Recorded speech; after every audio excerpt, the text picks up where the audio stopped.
পিংলায় এক বিজেপি কর্মীর অস্বাভাবিক মৃত্যুর ঘটনায় তৃণমূলের বিরুদ্ধে খুনের অভিযোগ তুলে মৃতের পরিবারের সদস্যদের নিয়ে রাজভবনে রাজ্যপাল ডক্টর সিভি আনন্দ বোসের সঙ্গে দেখা করলেন বিরোধী দলনেতা শুভেন্দু অধিকারী। পরে সাংবাদিকদের তিনি বলেন, মৃত বিজেপি কর্মীর বাড়িতে যাওয়ার দাবি তিনি রাজ্যপালের কাছে জানিয়েছেন।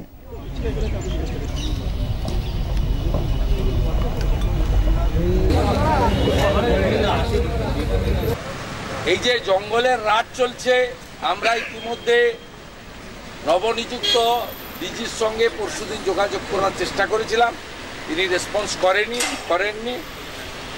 পরে সিও আরিজ আফতাব মহোদয়ের কাছে আবেদন করেছিলাম, তাকে একদিন সময় দিয়েছিলাম, বলেছিলাম আপনি ভিজিট টিম পাঠান, তিনি পাঠাননি। আমরা গভর্নর সাহেবের কাছে আজকে এসে ক্যানিং এবং পিংলার ঘটনার সঙ্গে এই বিষয় এবং আরও আশ্চর্য হবেন, আগামীকাল বিজেপির বসিরহাটে স্টেডিয়ামের মাঠে সভা ছিল, 18 তারিখ অ্যাপ্লাই করা হয়েছিল, এসডিও গতকাল ঝুলিয়ে রেখে ক্যান্সেল করেছে।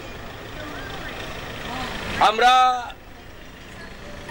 গভর্নর সাহেবকে বলেছি, গোটা রাজ্যে গভর্নর সাহেবও আমাদেরকে বলেছেন যে আমি দিনাটা ভিজিট করেছি, প্রোটোকল মেনে ডিএমএসপি আমার সঙ্গে সাক্ষাৎ করেনি, ইগনোর করেছি।